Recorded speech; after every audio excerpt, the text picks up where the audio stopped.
días a todos. Bienvenidos a nuestra universidad, la Universidad de los Trabajadores. Agradecerle a cada uno de los que están acá. Hoy nos acompañan amigos de la casa que han venido varias veces y un nuevo amigo de nuestra universidad, el presidente, expresidente, 3 veces presidente de su país, de República Dominicana, Leonel Fernández, para quien pido un fuerte aplauso.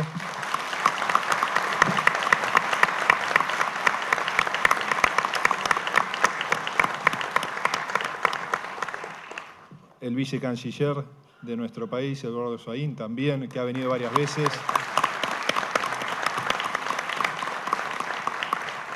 Y me decía que siente un afecto especial por esta universidad creada por los trabajadores. Un otro amigo también de la casa, Rafael Folonier, para quien pido un aplauso.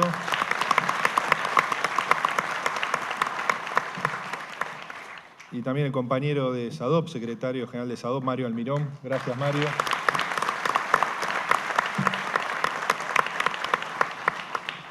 Y alguien que está a mi derecha que no necesita presentación porque es dueño de casa también. Así que Osvaldo Basigalupo.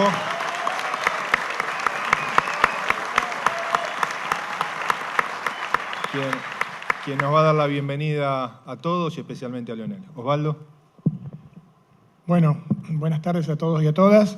Primero que nada, agradecer la presencia de tan ilustre mesa, al compañero de SADOP, a los compañeros, y agradecerles a ustedes llegar hasta acá y recibirlos en esta casa, que es la Casa de los Trabajadores. Tenemos la suerte de poder ser una de las organizaciones sindicales más importantes del país, donde tiene este tipo de universidades, donde se puede desarrollar. Así que, nada más, desearles lo mejor y gracias por estar acá.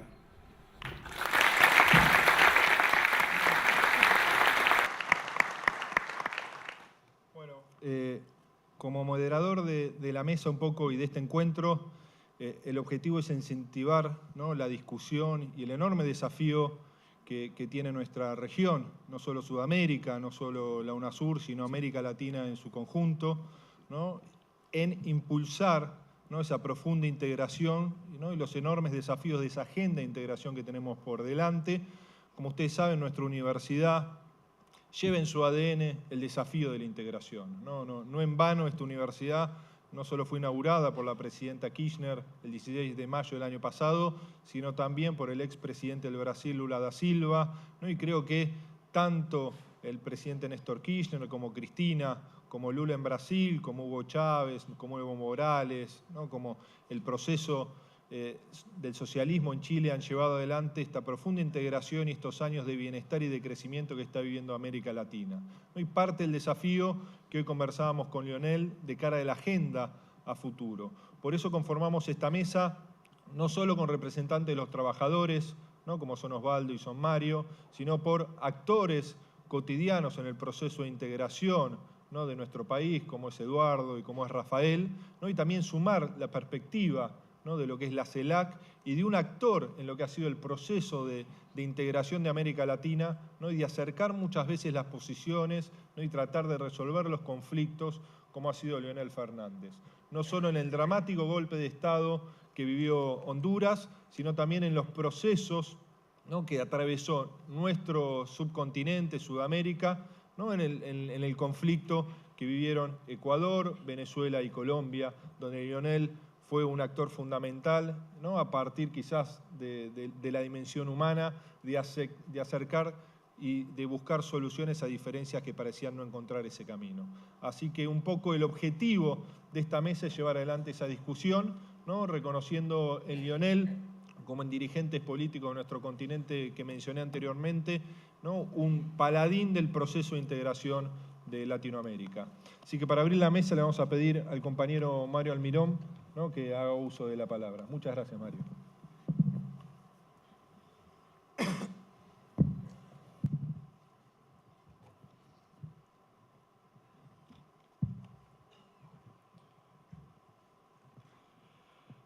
Bueno, muchas gracias, Nicolás. Muy buenas tardes a todas las compañeras y compañeros presentes. En primer lugar, agradecer a la UMET, la Universidad Metropolitana de la Educación y el Trabajo, a los compañeros del SUTER, sindicato con el cual SADOP tiene un vínculo fraternal desde hace mucho tiempo, y venimos colaborando con este proyecto de Universidad de los Trabajadores prácticamente desde sus inicios. Agradecer la posibilidad de estar en este panel, en esta mesa tan distinguida, con compañeros del nivel y el prestigio que la integran.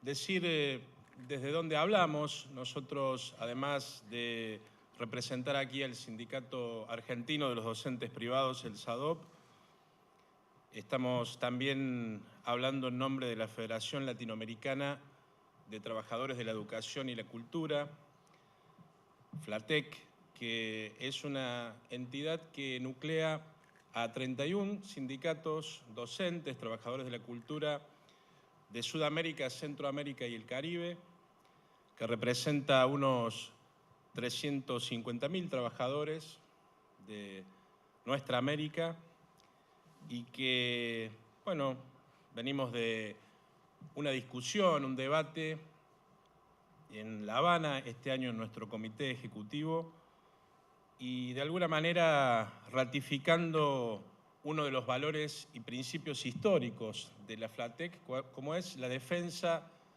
irrestricta de la integración regional. Nosotros, desde esa mirada, desde la mirada de la Organización de los Trabajadores, no solo nacional, sino también latinoamericana, sostenemos la importancia estratégica de la integración regional. Creemos que la integración regional es ni más ni menos que la respuesta a la globalización del neoliberalismo. Creemos que es la expresión en estos tiempos, en estos días, en estos años de nuestra historia, de nuestros pueblos, la expresión de lo que llamamos el bloque popular. Caracterizamos desde nuestro espacio, desde nuestro lugar de trabajadores, al territorio de la política, de los derechos, de nuestra patria y de nuestra patria grande, como un territorio en disputa permanente entre lo que llamamos el bloque neoliberal, el liberalismo. Caracterizamos al imperialismo como un enemigo de los trabajadores, de nuestros pueblos y nuestras organizaciones. Y entendemos que el otro bloque, que llamaremos bloque popular, hoy se expresa sobre todo a través de la cuestión de la integración. Nosotros sabemos de la importancia de las cuestiones nacionales, sabemos que hay temas que se juegan en lo nacional, pero también tenemos clara conciencia que desde las organizaciones de los trabajadores tenemos que impulsar la construcción de la patria grande latinoamericana.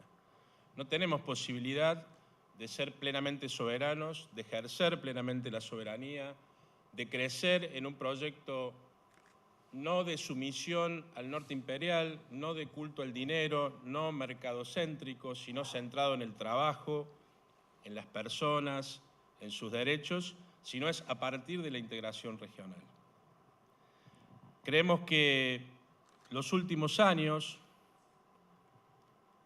del 2002, diríamos para acá, han significado en muchos de nuestros países una ruptura con esta idea liberal de intentar erigir una sociedad en torno al dinero, al poder financiero y a la ideología que significa el liberalismo y la Escuela de Chicago. Esa ruptura que se dio en varios países, con particular énfasis en Brasil, en Venezuela, en Argentina, en Ecuador, en Bolivia, entre otros, bueno, ha significado a nivel interno volver a poner el trabajo y a los trabajadores en el centro de la sociedad, ¿no?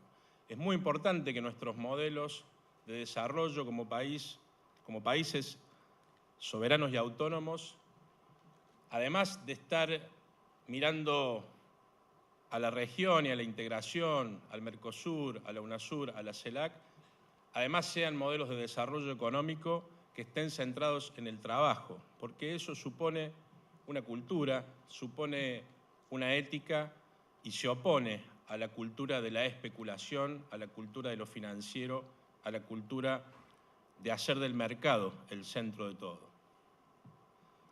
Nosotros, como representantes de organizaciones de trabajadores, estamos permanentemente en búsqueda de la justicia social.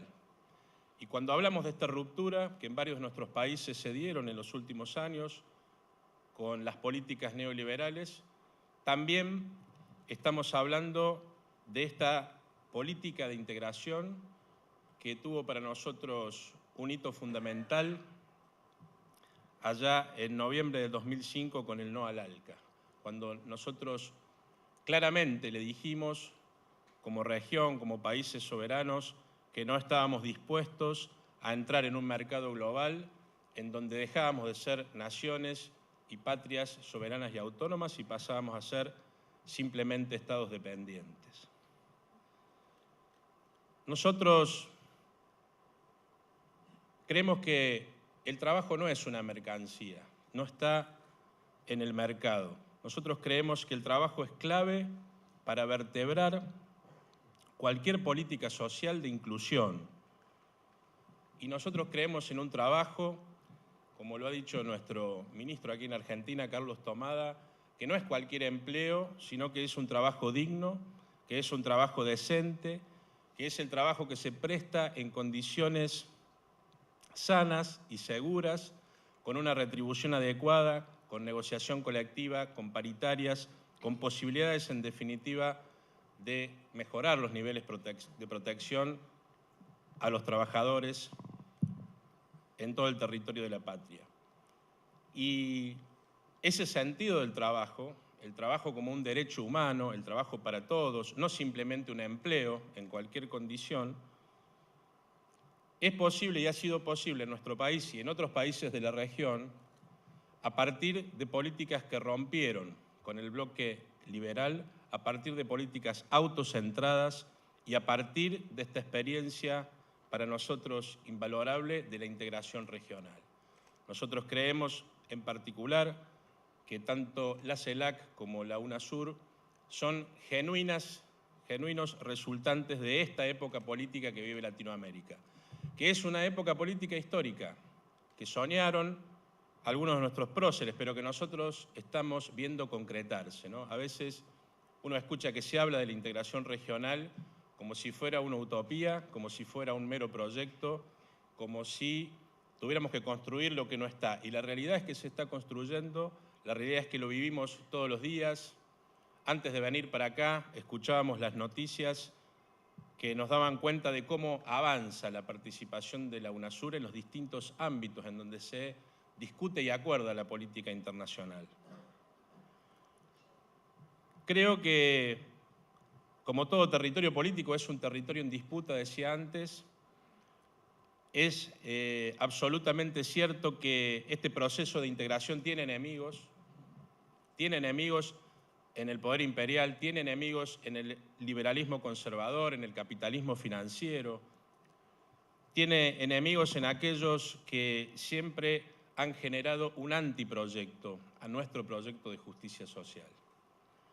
Por eso creo que es absolutamente necesario, imprescindible, que los esfuerzos que han venido haciendo los gobiernos y los estados en pos de concretar la integración regional sean absolutamente acompañados por las organizaciones sindicales, por las organizaciones sociales, por el mundo de la cultura y la educación. La verdad que a mí me da mucha satisfacción que una universidad tome esta temática de la integración regional y promueva este debate, porque no puede ser solamente un esfuerzo de gobiernos, de funcionarios o de un grupo reducido de compañeros. Tiene que asumir el conjunto del pueblo el desafío de la integración, porque si no lo asume el conjunto del pueblo va a ser difícil también que se sostenga y se consolide. En el campo de la educación tenemos una responsabilidad. Tenemos que enseñar nuestra historia para viabilizar y hacer posible la integración entre nuestros pueblos. Tenemos que profundizar la conciencia histórica para tener más claro de dónde venimos y por lo tanto quiénes somos. Nosotros hemos hecho un modesto aporte este año, que es volver a editar un libro de la compañera Margarita Llambías que toca el tema de la educación y la integración. cuáles son las trabas que a veces desde el propio sistema educativo y desde la educación formal se han generado para dividirnos entre quienes tenemos claramente un destino de unidad, de colaboración y de cooperación. La educación popular, la educación también entendida como derecho humano, unida a la cultura, creo que es una de las claves del proceso de integración. Nuestra región, Latinoamérica, tiene un gran acervo cultural, tiene una gran riqueza y potencialidad, así como tiene una gran riqueza de recursos naturales, que creo que es una de nuestras fortalezas, indudable.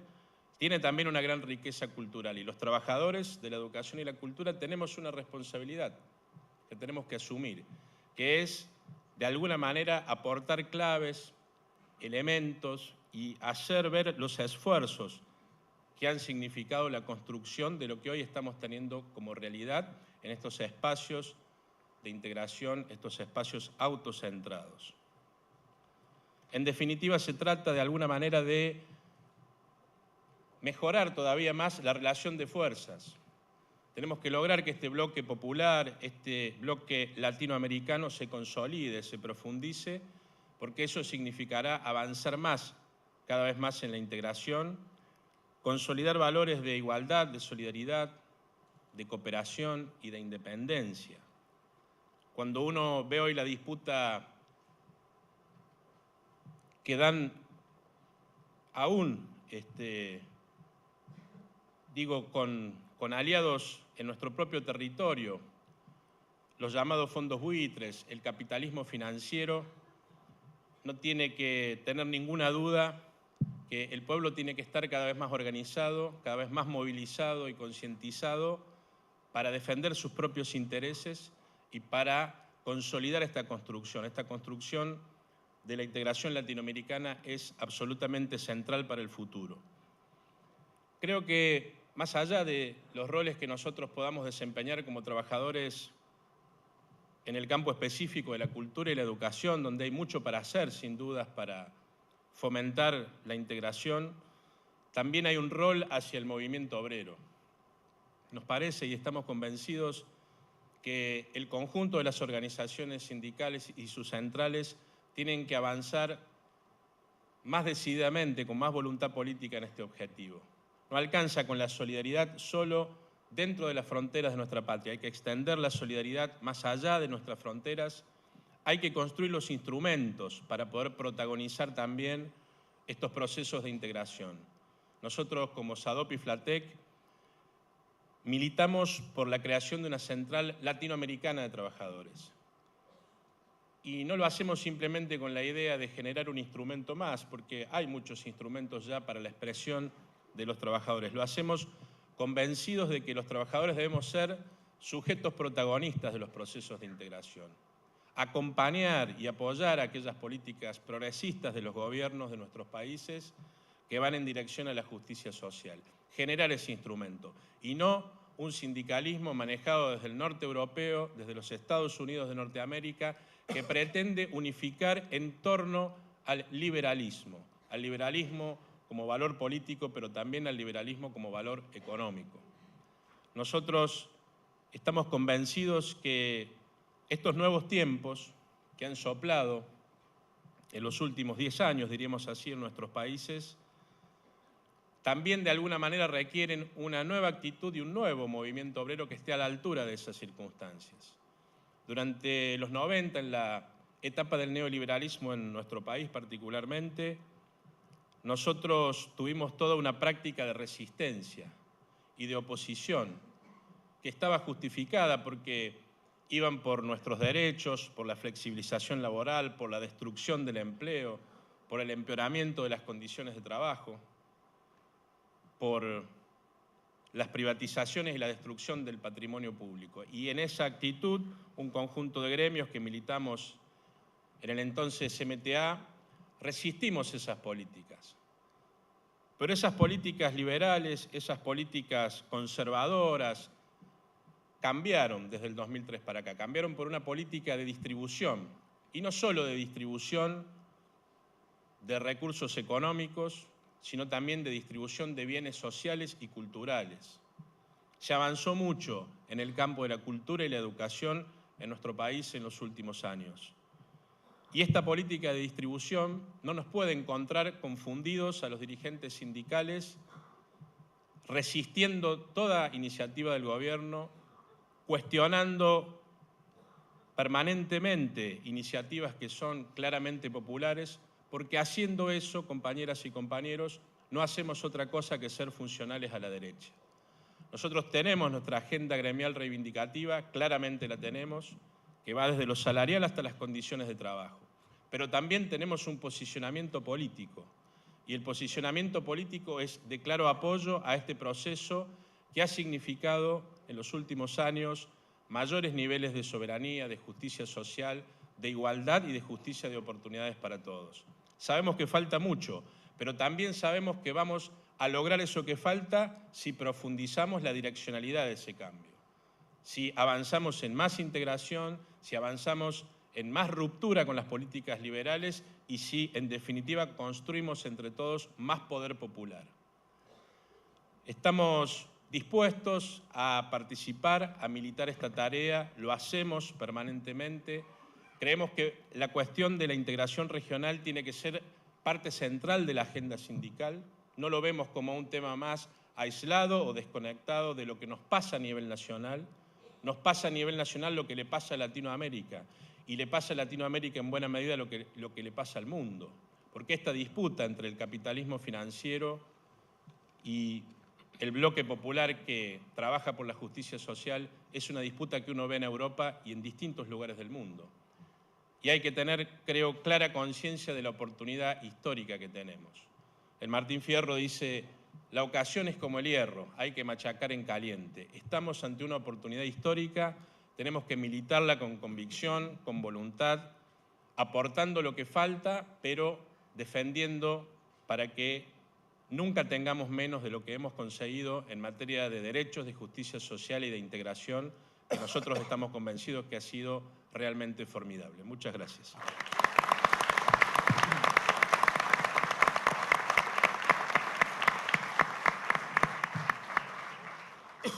Bueno, muchas gracias, Mario. Le vamos a pedir a quien me reclamó en su momento, que me dice: cuando me presentaron no dijeron que también soy parte del UMET. Así que, como ustedes saben, Rafael también coordina todo el esquema de relaciones internacionales de la universidad, así que también es un hombre de la casa. Gracias, Rafael, por acompañarnos.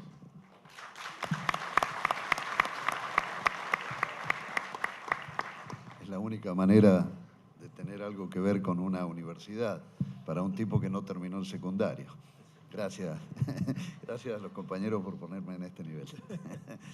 A ver si me consiguen el título secundario, por lo menos. Muchas gracias. Muchas gracias por estar aquí, acompañándonos, y fundamentalmente voy a tratar de ser breve porque lo que queremos es escucharlo a Leonel.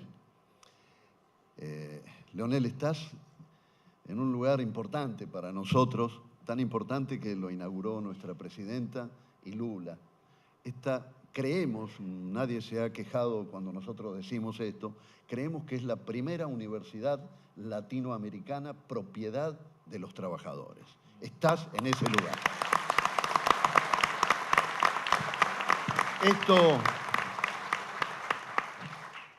Esto es parte de estos nuevos tiempos que hablábamos hace un rato, querido Leonel. Es parte de estos nuevos tiempos.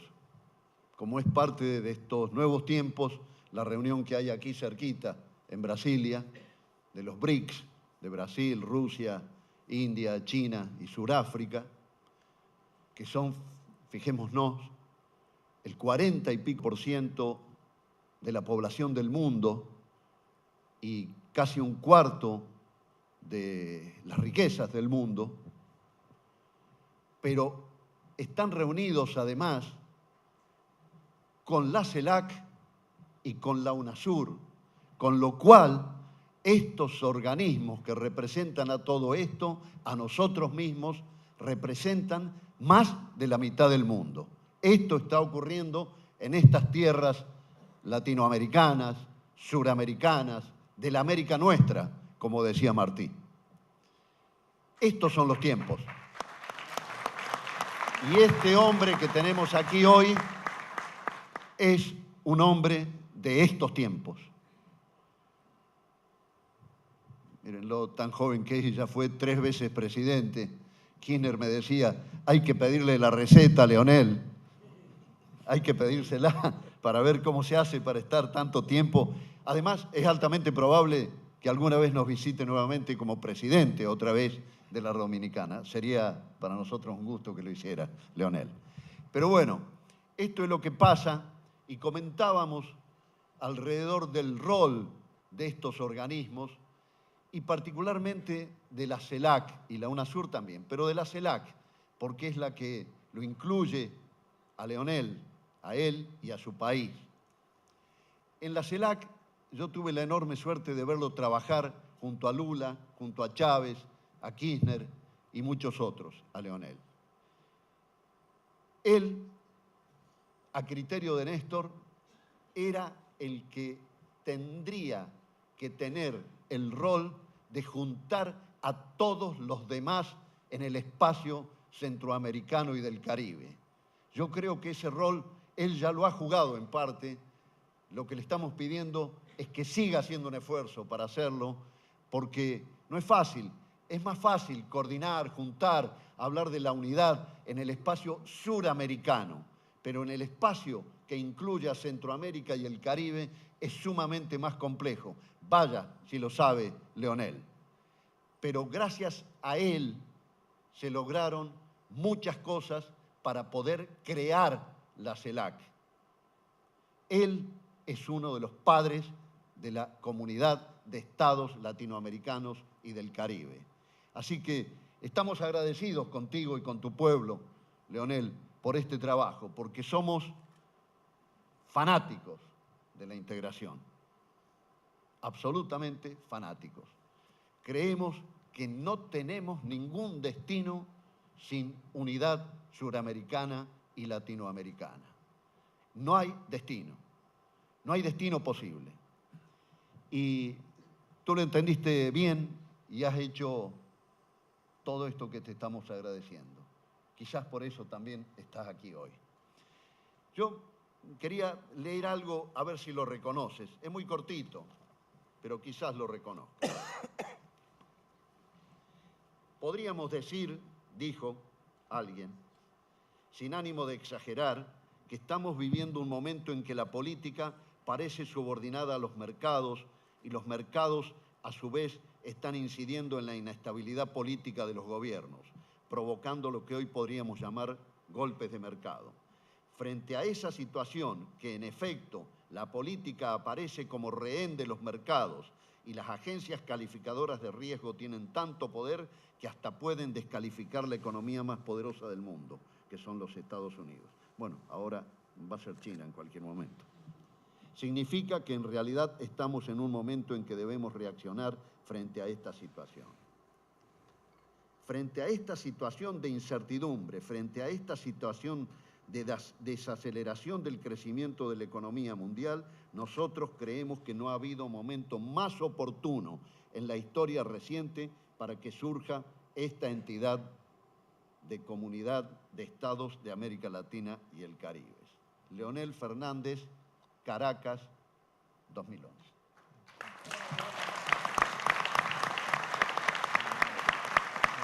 Este era el rol que jugaba y que juega Leonel. Este es el tipo que tenemos con nosotros para charlar y para escucharlo hoy. Él ha sabido llevar adelante algo fundamental en esta etapa de la integración al sur de Estados Unidos, que es la aceptación de la diversidad, la aceptación de los distintos, la aceptación y la noción del consenso, la búsqueda permanente del consenso, no por la galería, sino en los bifes, en las cosas concretas que nos unen y que no nos separan a los latinoamericanos, a los caribeños, a los suramericanos, para concretar ese sueño de esta patria grande. Leonel lo ha practicado a esto toda su vida. Nosotros necesitamos personajes, dirigentes de este tipo, porque sin ese consenso sin aceptar que los que son diversos, que la diversidad puede conformar una nueva forma de unidad, sin eso estamos condenados al fracaso. Leonel entiende esto y lo practica. Y coincide con Lula cuando Lula habla de que hay que crear crear la doctrina de la integración. O de Cristina cuando dice que tenemos que crear el consenso del sur para nosotros y para el mundo. Esto es coincidencia absoluta con el pensamiento de Leonel. Entonces, yo para terminar, quería pedirte, Leonel, que recordemos, no en forma de homenaje, pero que recordemos que hay dos amigos, compañeros, dirigentes que no están, que trabajaron contigo. Ellos son el comandante Chávez y Néstor Kirchner. Yo estoy seguro, Leonel, que tú sabrás seguir levantando las banderas de Chávez y de Kirchner por la integración latinoamericana. Muchas gracias, Leonel, por estar aquí.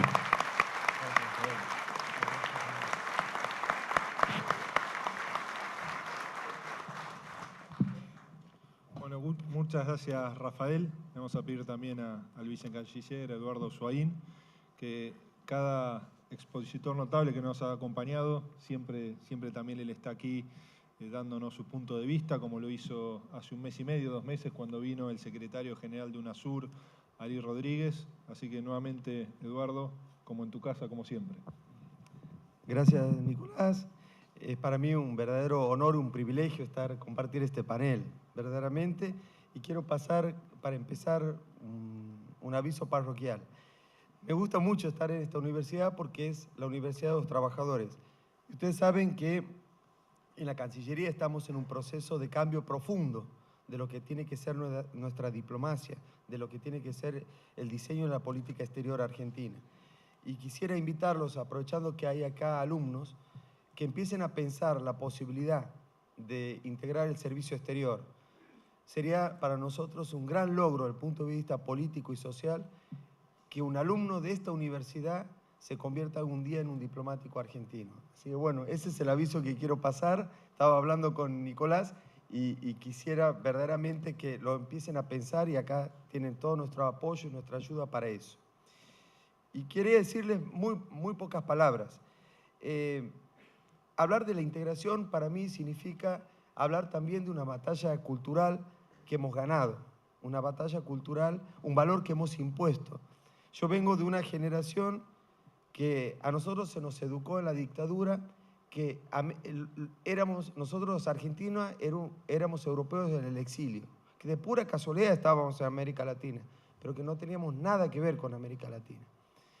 Que había que desconfiar de los vecinos, por eso no se hacían obras de infraestructura en la Mesopotamia, porque se temía una invasión brasileña. Yo les estoy hablando de la década del 70. En términos históricos es nada, es hace 2 minutos. Teníamos que desconfiar de los chilenos, no solamente porque eran nuestros rivales, no solamente porque eran nuestros enemigos, también porque nos habían robado territorio. Entonces la Argentina era el antiguo virreinato del Río de la Plata.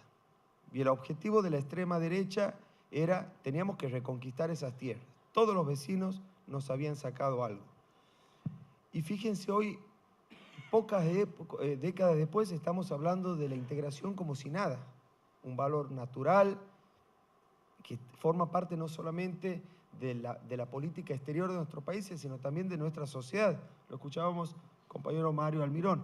Está dentro, está encarnado, está dentro de nosotros el valor de la integración. Pero hay otra batalla cultural que la estamos librando hoy, que es la retórica de la integración.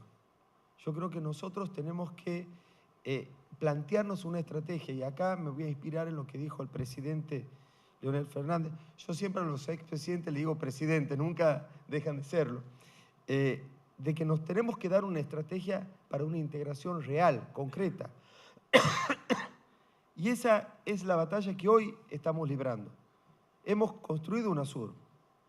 UNASUR es un importante foro, una importante alianza política que nos ha permitido consolidar el valor de la democracia en América Latina, en América del Sur. No es poca cosa. UNASUR jugó un rol fundamental para evitar el golpe de Estado en Bolivia, para evitar el golpe de Estado en Ecuador, para hacer ver que un golpe de Estado no es gratis, y por eso el gobierno golpista de Paraguay se lo aisló políticamente. Pero como decía nuestra presidenta, se aisló políticamente al gobierno, no al pueblo paraguayo. Por eso siguieron los programas de cooperación, siguió la vinculación económica y comercial. Bueno, esos valores los logramos fortalecer en UNASUR. Pero falta mucho, y esa es la batalla que estamos librando. Fundamentalmente, y yo siempre hago énfasis, pongo el énfasis en la integración física, porque si no nos podemos movilizar, si no realizamos las obras, no solamente movilidad humana, también la posibilidad de proyectos económicos comerciales comunes. Yo vengo del NOA, soy de Santiago. Para nosotros es importantísimo abrir los puertos chilenos para que la región del NOA tenga viabilidad económica. Entonces, tenemos que trabajar fuerte también en la integración física. Pero hemos avanzado mucho en la alianza política, que trasciende las ideologías. Ustedes fíjense que Mercosur se había construido bajo un mito que, claro, bueno, como eran gobiernos progresistas, no había ningún problema entre los presidentes, entonces la coordinación política y el apoyo político era fácil. Lo hemos demostrado con Piñera en Chile que no era así.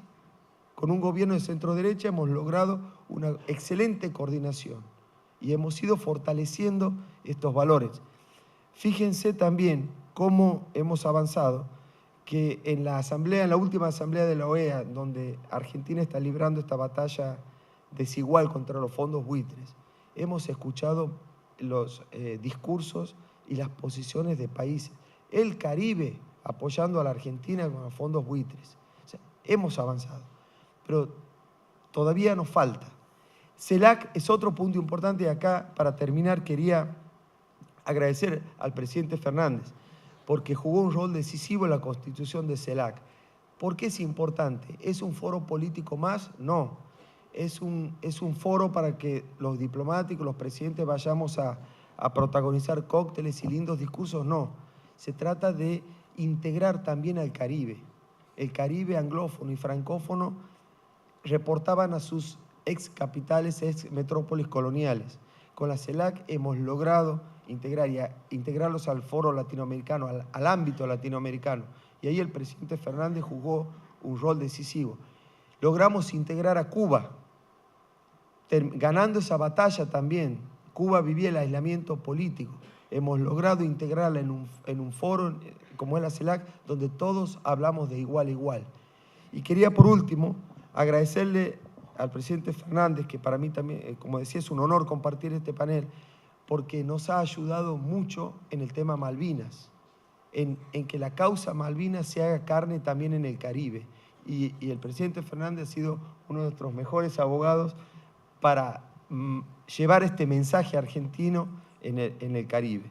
Así que muchas gracias a todos, muchas gracias, presidente, por todo lo que ha hecho, y esperamos, como dijo Carlos Rafael, tenerlo de vuelta como presidente de la República Dominicana. Muchas gracias.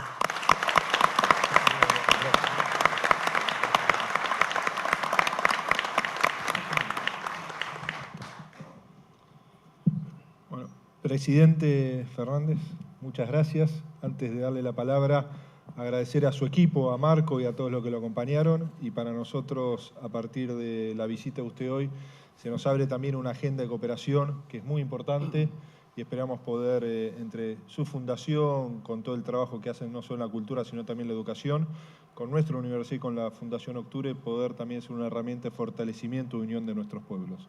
Muchas gracias por estar aquí, realmente es un honor recibirlo en la Universidad de los Trabajadores.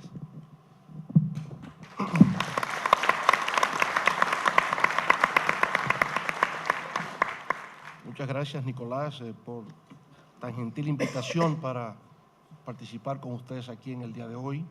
Muchas gracias a los distinguidos panelistas que han hecho uso de la palabra, y a todos ustedes también testimoniarles mi gratitud por venir a compartir con nosotros algunas reflexiones acerca de la integración de América Latina y lo que acontece de alguna manera en el mundo actual. No sé si se está oyendo bien, se escucha bien. Bueno, nosotros en República Dominicana tenemos una una percepción de Argentina, de un país que siempre estuvo en la vanguardia del desarrollo de la región, de un país de grandes artistas, científicos, en fin, un modelo de referencia para el resto de la región.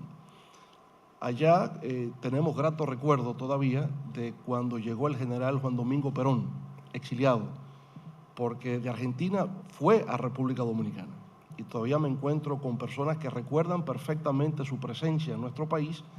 Algunos me cuentan que les gustaba montar en una motocicleta en un lugar llamado Jarabacoa, en la República Dominicana. Otros le veían comprar en los supermercados, de manera que Perón, digamos, fue una figura muy conocida, muy apreciada por el pueblo dominicano. Naturalmente, para nosotros, Argentina es Carlos Gardel y mi Buenos Aires querido, ¿no? Así que la cultura, la historia, la política ha estado muy presente para nosotros en la República Dominicana de lo que es Argentina. Pero para mí es particularmente grato encontrarme en esta universidad de trabajadores, porque cuando era escasamente un adolescente, podría tener 15 o 16 años tal vez, cayó en mis manos un libro que ejerció una influencia inmensa para la edad que tenía entonces.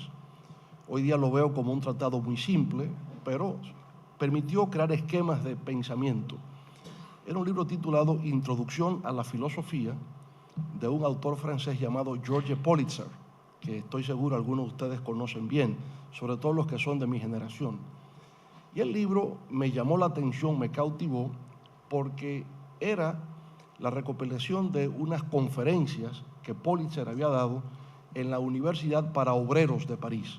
Era una universidad para trabajadores. Y obviamente me di cuenta que si podían impartir clases de filosofía para trabajadores a esos niveles, sin duda alguna que se estaba creando conciencia de trabajadores. Esta universidad hecha para la educación y el trabajo me ha venido a rememorar eso, de la importancia de reivindicar el trabajo como fuente fundamental de generación de riquezas, porque he observado en los últimos tiempos en la región que hay una cultura de lo empresarial y se olvida lo del trabajo, y se promueve el emprendedurismo y se promueve las virtudes empresariales, pero se deja afuera que para que se produzca riqueza se requiere la presencia del trabajo y de los trabajadores. Por tanto, felicito a Nicolás, les felicito a todos ustedes aquí por el hecho de haber concebido una institución que coloca en primer plano el papel del trabajo en la generación de riquezas y la formación de recursos humanos para el trabajo. De manera que estoy seguro que esta universidad se convierte en un nuevo referente para que pueda ser reproducido en América Latina, y tal vez la idea suya de una central latinoamericana de trabajadores pueda encontrar eco, efectivamente, a partir de la educación y la formación de recursos humanos. Me corresponde dialogar con ustedes, aunque sea un poco brevemente, acerca del proceso de integración de América Latina. Y naturalmente, como se ha dicho aquí en el día de hoy, la noción de integración latinoamericana tiene profundas raíces históricas. Desde que nos remontamos al proceso de ruptura con el orden colonial europeo en el siglo XIX, dando origen al proceso de independencia de América Latina, se planteó el proceso de integración. Allá por 1824, Simón Bolívar había hablado del Congreso Anfictiónico de Panamá, con el propósito de generar la patria grande, la patria de América Latina. Y antes que Bolívar, habría que mencionar a otro compatriota suya, Francisco Miranda, que también abogó por la unidad de América Latina. Los padres fundadores de las repúblicas de América Latina, José de San Martín, Bernardo Higgins, Francisco Morazán en Centroamérica, José Martí, todos fueron partidarios de la unidad de América Latina, unidad de las Antillas, como fórmula de integración a lo que es la comunidad internacional. Por diversas razones, sin embargo, en el siglo XIX y buena parte del siglo XX, la idea de la integración o la unidad de América Latina y el Caribe no pudo producirse. Y es más bien a partir de la Segunda Guerra Mundial, post-Segunda Guerra Mundial, cuando el tema vuelve a tomar fuerza en la región. Y vemos en América Central que surge la idea de un mercado común centroamericano. como idea de integración. Y ya luego surgen instituciones como ALADI, que se plantea justamente la promoción de la integración en América Latina. Eso coincidía de alguna manera también con lo que estaba ocurriendo en otros lugares del mundo. En la Europa de la posguerra surge la idea del acuerdo o tratado de Roma, en virtud del cual los países europeos van a establecer un acuerdo sobre el acero y el carbón. Y ese tratado de Roma posteriormente da origen al mercado común europeo, que luego se transformará en Comunidad Europea, finalmente Unión Europea.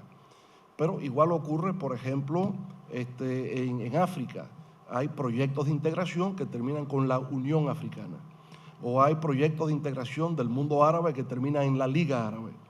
Y más recientemente, en Asia, vemos que también se conforman bloques regionales de integración. De manera que la idea de la unidad en América Latina no es nueva. Es una idea que viene desde el siglo XIX, ha tomado distintos matices, se planteó en los años 50 y ha vuelto a replantearse, como bien ha dicho Mario, ha vuelto a replantearse en los años 80 y 90 como reacción a un mundo globalizado dominado por la corriente liberal conservadora. Y es donde estamos, cómo este bloque popular efectivamente se articula creando una reacción frente a una modalidad que se ha construido del sistema capitalista, donde hay una hegemonía del sector financiero y que ha requerido por parte de nuestra una reacción a todo esto. Naturalmente, en el caso nuestro de América Latina, es imperativo el que se dé el fenómeno de la integración, porque una de las características del mundo contemporáneo es el fenómeno de la interdependencia y la interconexión. Ya no puede haber una solución exclusivamente argentina a los problemas argentinos o los problemas mundiales. Uno puede observar que uno de los problemas que actualmente enfrenta Argentina, o los problemas, entre los problemas fundamentales que enfrenta Argentina, van más allá de sus fronteras. El tema de lograr la soberanía y la integridad territorial de las Islas Malvinas es un tema de carácter global. Y Argentina no puede resolverla solo, porque requiere de la solidaridad y el apoyo que ya tiene de todo el bloque latinoamericano. Y muy especialmente de nosotros en la República Dominicana, que siempre hemos expresado nuestra voz de apoyo a Argentina en lo que tiene que ver con la soberanía de las Islas Malvinas.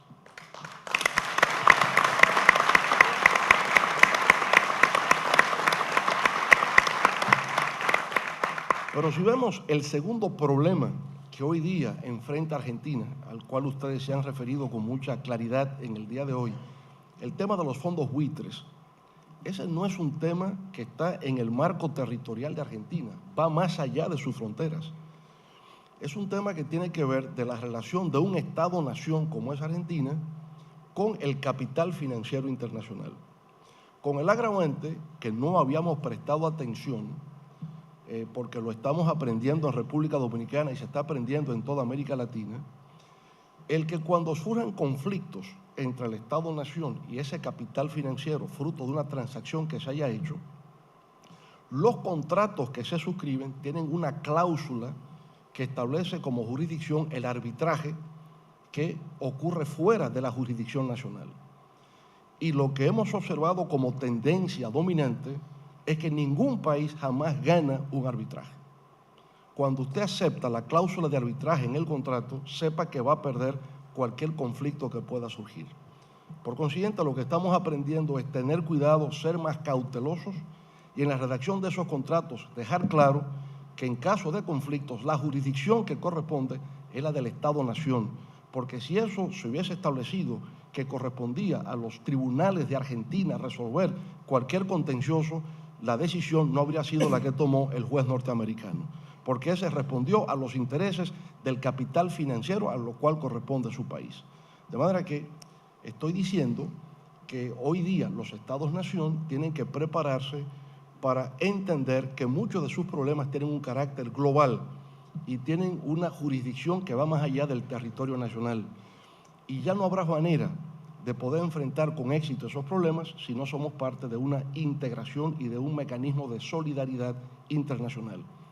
¿Cuán diferente es eso, la reacción de un juez que conoce en arbitraje un contencioso por razones de pago de deuda, tema de deuda soberana, a la actitud, por ejemplo, de un compañero como fue Hugo Chávez al frente del gobierno de Venezuela? Hugo Chávez veía que precisamente como consecuencia de las distorsiones del capitalismo financiero, se daba un fenómeno que hemos denominado especulación financiera de contratos a futuro de commodities, que es una de las modalidades que tiene el capitalismo financiero actual. El precio del barril de petróleo, como el precio de productos básicos en general, estaba subiendo de precios en forma exorbitante. Uno puede entender que una de las leyes de funcionamiento de la economía capitalista de libre competencia es la ley de la oferta y la demanda. En efecto, es de una obviedad que hay una relación entre oferta y demanda en la determinación del precio. Pero cuando usted observa que un barril de petróleo que en el año 2000 costaba $11 el barril y que en 8 años llegó a cotizarse en los mercados internacionales a $150 el barril, algo extraño está ocurriendo en los mercados porque no tiene que ver con oferta y demanda. Se argumentaba, bueno, es que el crecimiento de la economía china está incrementando la demanda y hace subir de precios. Es correcto, la economía china estaba subiendo a un 12% anual. China necesitaba importar crudos y los hidrocarburos de alguna manera subieron de precio por el incremento de la demanda china. Que pudo haber ocurrido algún conflicto geopolítico en el Medio Oriente y eso disparar los precios del petróleo. Es posible que también haya un componente de esa naturaleza. Puede ocurrir desastres naturales en algún lugar que impidió la colocación en el mercado del producto. Es posible también. Todas esas explicaciones son válidas, pero siempre se ocultaba que había una nueva modalidad de la especulación en los mercados internacionales que ya no tenía que ver con el manejo físico de la mercancía. Todo el mundo sabe que en el comercio internacional cualquier producto, en este caso estamos hablando de petróleo, si yo soy productor de petróleo, puedo considerar que el precio va a bajar en el futuro. Y el que compra petróleo puede pensar al revés, que el precio va a subir en el futuro. Y como tenemos la incertidumbre de qué va a pasar a futuro, nos ponemos de acuerdo, comprador y vendedor, para una venta a futuro, que los pueblos llaman venta a la flor. Yo voy a vender a futuro, pero cobrando a precio de hoy. Ahora, ¿qué ocurría en esa modalidad de venta a futuro? Que el que vendía petróleo y el que compraba petróleo. Lo único es que usted me entregaba mi petróleo en el futuro y yo le pagaba al precio de hoy. Bueno, pues eso fue cambiado radicalmente y ya entonces buscaban fondos de pensiones en los bancos de inversiones tipo JP Morgan Chase, Citigroup, HSBC, todos los grandes bancos utilizaban los fondos de pensiones de compañías de seguros para comprar no petróleo, sino contratos a futuro de petróleo. Y comprando contratos a futuro, pagando un precio marginal, si por ejemplo el precio del crudo era $100 el barril, yo compraba los contratos del crudo a $5, pero compraba tal cantidad de contratos que eso terminaba incidiendo en el precio real de la mercancía. Entonces, ¿qué ocurría? Que se creó una modalidad de especulación que ya no es la especulación sobre la mercancía, sino la especulación financiera sobre la mercancía. Y por tanto, lo que yo estaba vendiendo ya no era petróleo, sino papeles que representaban petróleo. Y el que compraba jamás esperaba que le fueran a entregar petróleo, sino que recibía contratos que luego reciclaba cuando llegaba el plazo para la entrega de la mercancía. Sobre esa base fue que en 8 años el petróleo pasó de 8, 10, 11 dólares el barril a $150 el barril. Cuando Hugo Chávez vio eso, aunque su país estaba beneficiándose de esa especulación, no porque Venezuela participase de la especulación, sino porque producía el petróleo y los contratos se fundamentaban en la mercancía, cuando él se dio cuenta de eso, sin que ningún país del Caribe le solicitase su intervención, porque creían que no era posible, Hugo Chávez nos convocó a todos los jefes de Estado y de gobierno del Caribe a Caracas para darnos un mensaje. Venezuela quiere ser solidaria con ustedes. Sabemos que ningún país del Caribe está en capacidad para importar una factura de petróleo a $150 el barril. El mensaje es, si el petróleo pasa de $100, Venezuela solamente les pide que paguen el 50% de la factura y el otro 50% se difiere a un plazo de 25 años con una tasa de interés del 1%.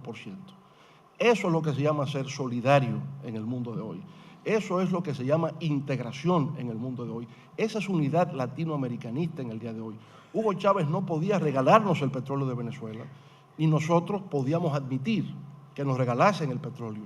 Pero crear una fórmula que no respondiese a la lógica del mercado, de simple y llanamente acumulación de riquezas, sino compartir la riqueza venezolana para solucionar un problema de supervivencia de los pueblos del Caribe en aquellos momentos, sin exigir ninguna contraprestación, sin pedirle a República Dominicana ni a nadie, tienen que apoyar a Venezuela en todos sus puntos de vista, porque jamás eso surgió. Teníamos plena independencia para plantear nuestros criterios, exponer nuestras convicciones, jamás se nos pidió nada a cambio. Yo creo que esa es la solidaridad y la integración que debemos los latinoamericanos aspirar para el futuro en el siglo XXI.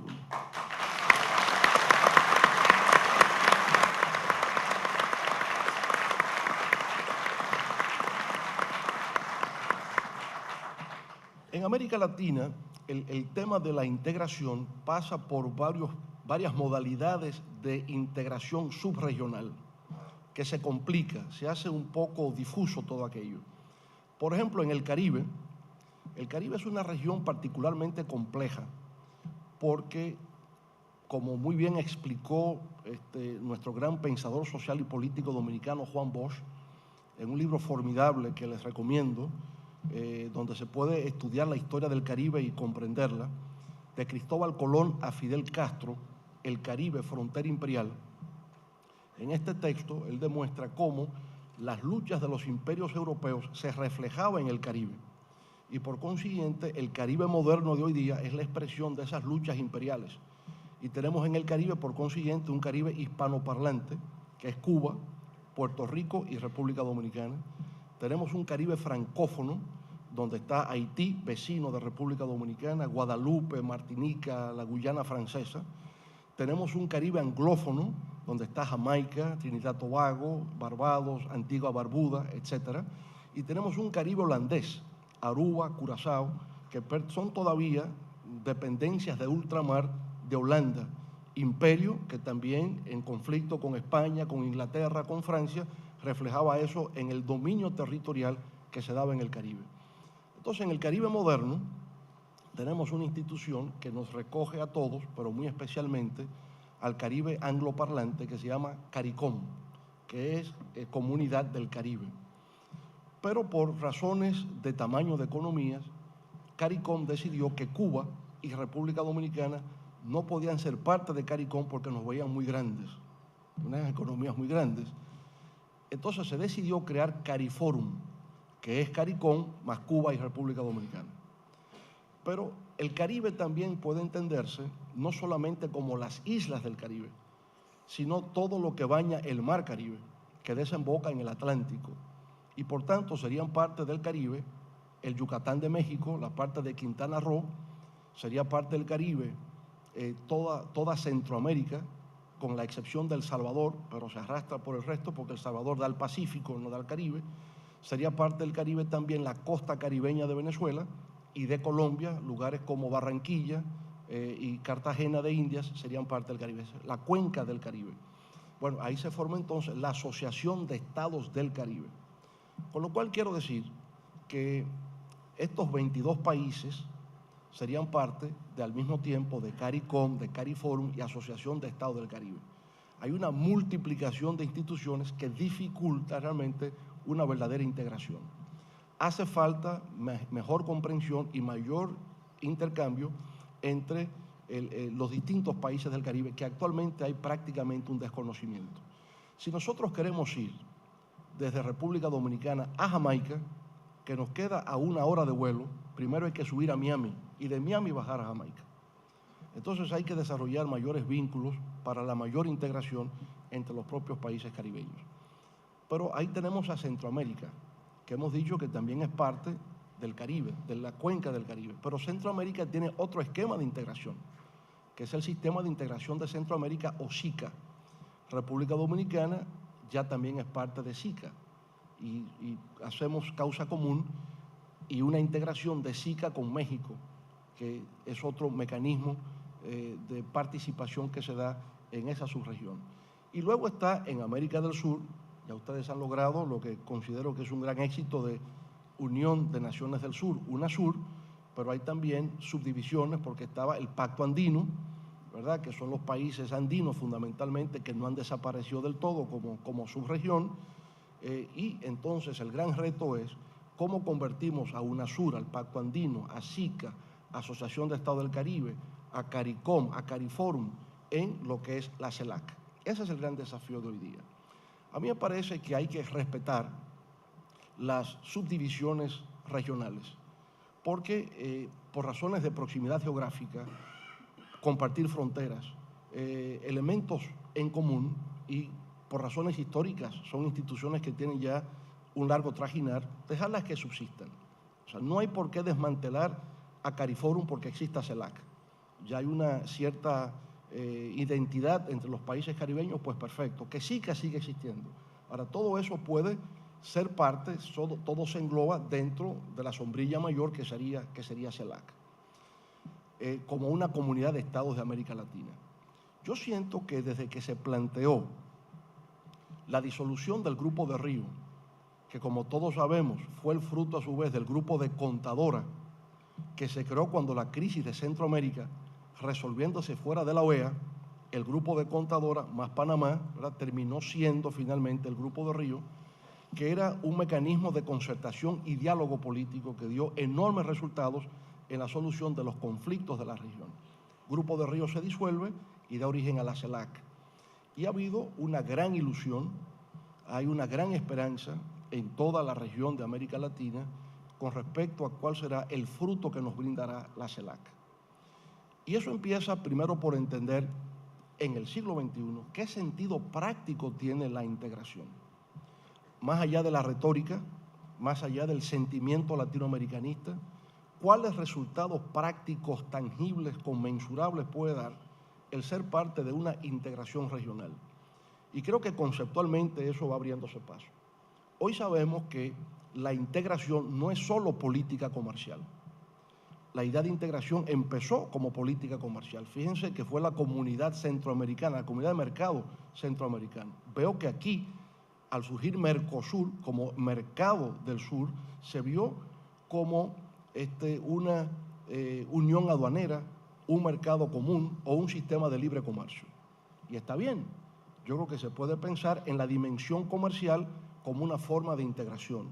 Pero sería un error limitar las posibilidades de la integración pura y simplemente a una reducción de aranceles y acceso al mercado. Porque si bien el comercio es una fuente de desarrollo, el comercio por sí solo no equivale a desarrollo. Y hoy día el gran dilema nuestro es cómo establecemos políticas permanentes de desarrollo sostenible, donde el comercio es tan solo una de las dimensiones. Entonces hemos avanzado en la idea, en el marco de CELAC y en el marco de UNASUR, que he visto que tiene una visión conceptual muy clara acerca de cómo en la práctica se genera la integración, y es crear consejos. Y cada consejo va a desarrollar un área temática específica de integración. Por ejemplo, he visto un área de desarrollo de infraestructuras. Bueno, los expertos dicen que para que un país se desarrolle en términos de infraestructura se requiere una inversión anual de 6% del Producto Interno Bruto.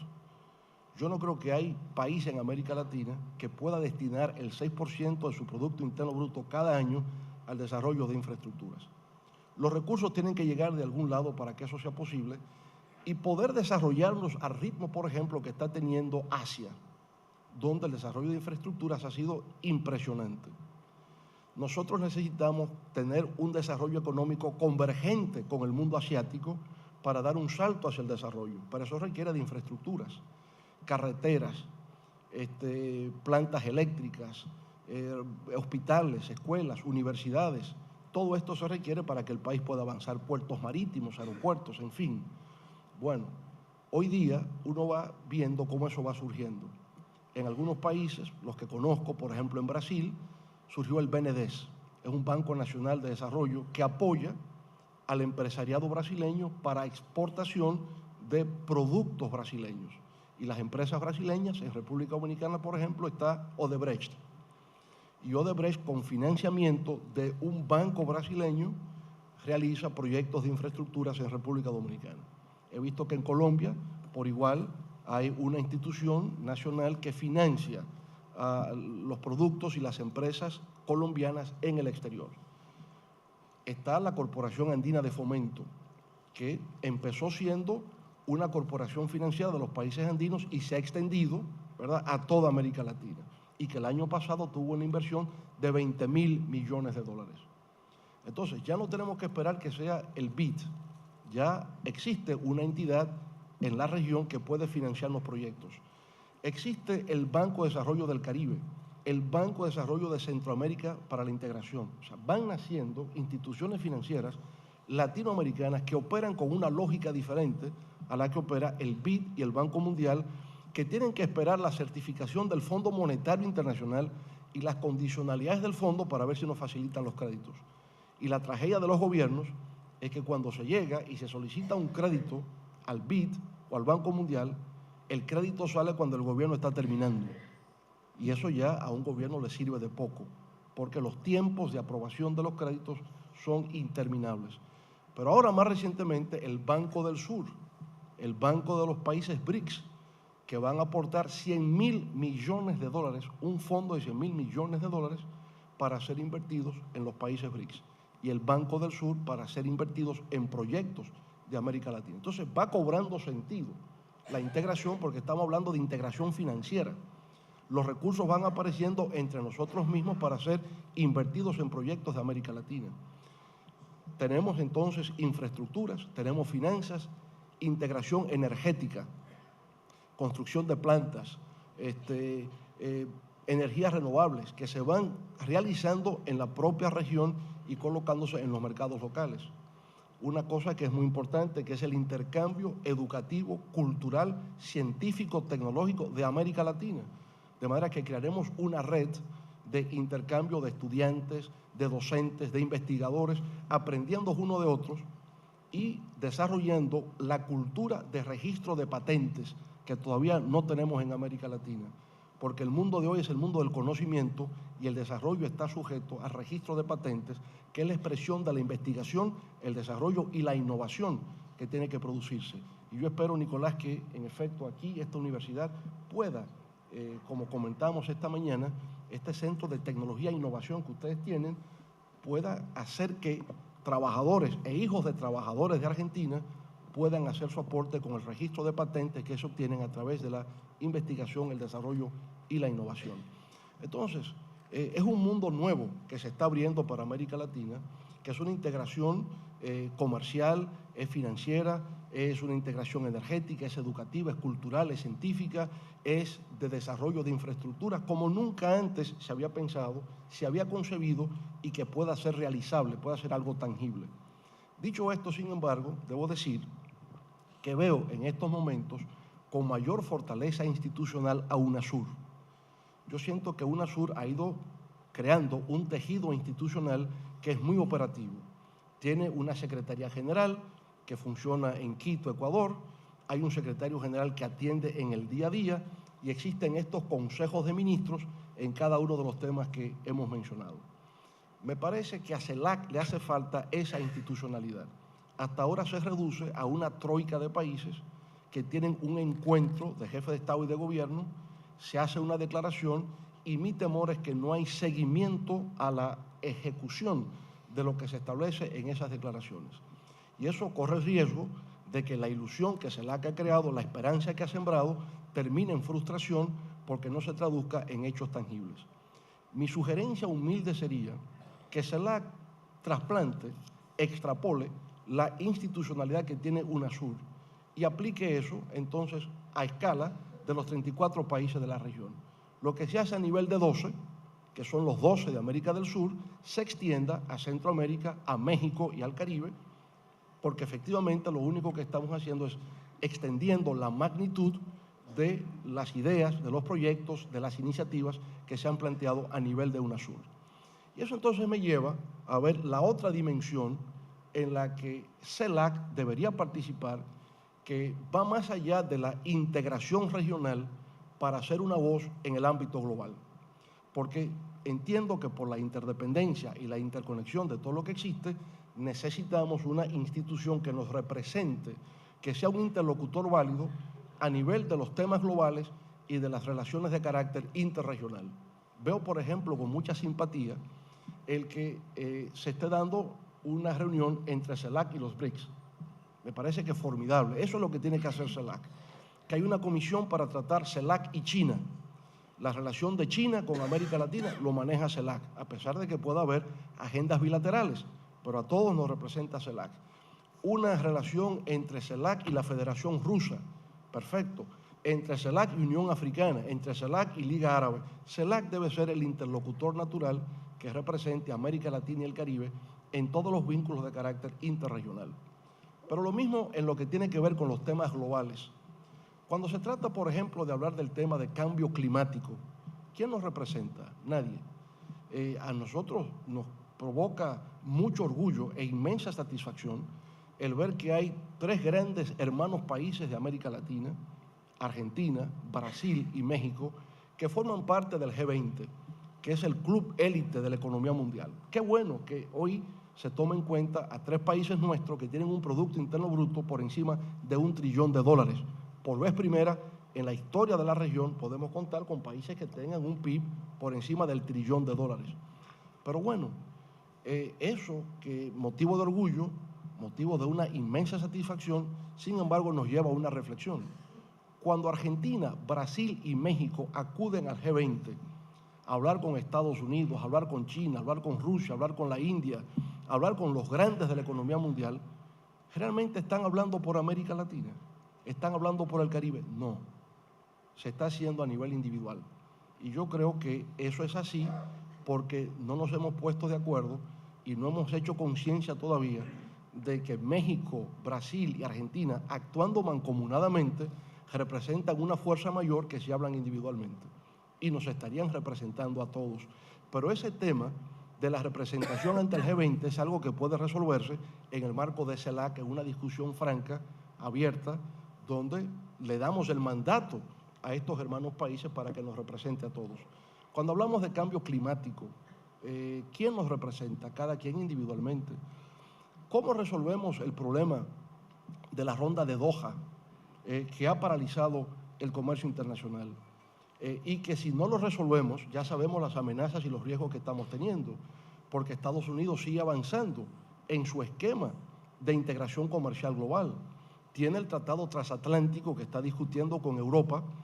La Europa de los 27 se integra comercialmente con Estados Unidos, pero Estados Unidos también tiene el tratado transpacífico, donde quiere discutir una agenda comercial con los países de Asia-Pacífico con exclusión de China. Entonces, para nosotros, el tema es cómo liberamos la Organización Mundial de Comercio del estancamiento que se produce en Doha, que todos sabemos el motivo. El motivo fundamentalmente está en el subsidio a los productores y exportadores agrícolas de Estados Unidos y de Europa. Para un país como República Dominicana eso es clave, el que se pueda resolver el problema de los subsidios. Porque ¿qué nos ocurre a nosotros? Que a partir del año 2016, fruto del acuerdo de libre comercio que tenemos con Estados Unidos, porque estamos compelidos a tener ese acuerdo, si no, no tenemos acceso preferencial al mercado norteamericano. ¿Qué va a ocurrir? Los productores de arroz de República Dominicana. Bueno, nosotros tenemos la suerte de que el 80% de los alimentos que consumimos se producen en la República Dominicana. Pero usted tiene productores de arroz, también los hay en Haití. ¿Qué pasó con los productores de arroz en Haití y es la amenaza para República Dominicana? Que Haití importa arroz de Arkansas en los Estados Unidos. ¿Por qué? Porque son subsidiados por el gobierno norteamericano en la producción de arroz y en la exportación de arroz. Por tanto, es más barato importar el arroz de Arkansas que producir arroz en Haití. Entonces los productores de arroz se van a República Dominicana a producir arroz en República Dominicana. Pero en el 2016 el arroz queda desgravado y corremos el riesgo de que entonces la industria de producción de arroz se arruine en la República Dominicana porque vamos a importar arroz subsidiado de los Estados Unidos. Y eso es destruir el aparato productivo nacional. Entonces, si queremos acuerdos de libre comercio, tiene que ser en igualdad de condiciones. E igualdad de condiciones significa que no puede haber subsidio a la producción y a la exportación. Tiene que ser en condiciones de equidad, porque si no, eso no es un acuerdo de libre comercio. Eso es un acuerdo de destrucción del aparato productivo de un país. Ahora, ¿quién nos defiende en eso? Si República Dominicana parece solo, a República Dominicana la van a aplastar. Pero si República Dominicana se une a Argentina y se une a Brasil y se une a todo el continente, República Dominicana será escuchada en una defensa legítima de los trabajadores agrícolas de la República Dominicana y de todo el Caribe. Y ahí es donde está la fuerza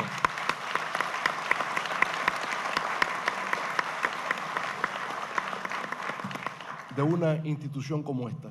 Yo creo que los representantes diplomáticos de América Latina en Naciones Unidas y en las distintas agencias se reúnen como el GRULAC, y GRULAC es el Grupo Latinoamericano.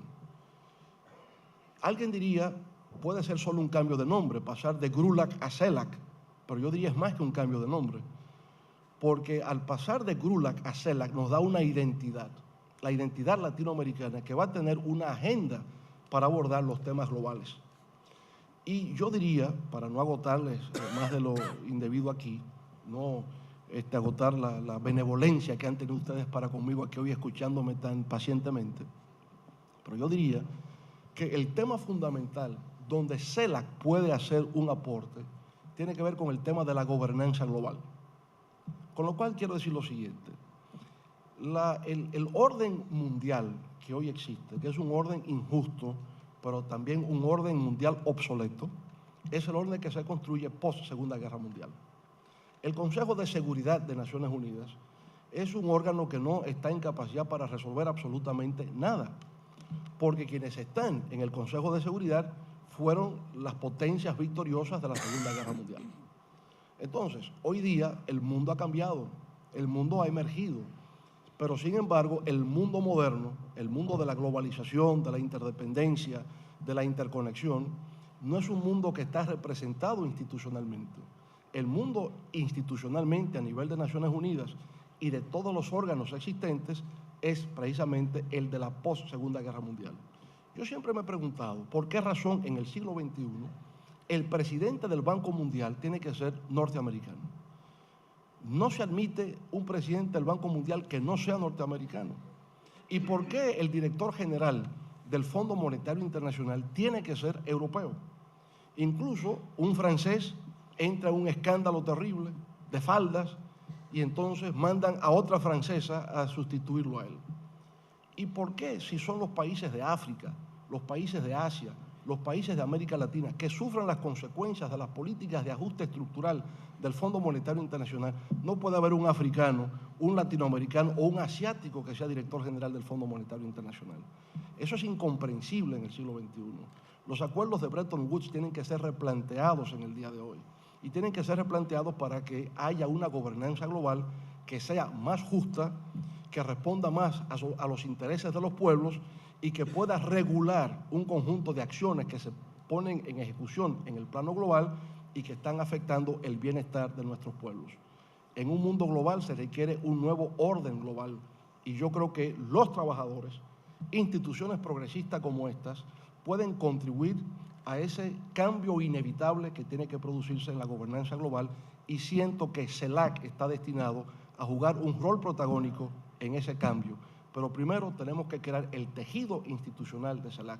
Muchas gracias.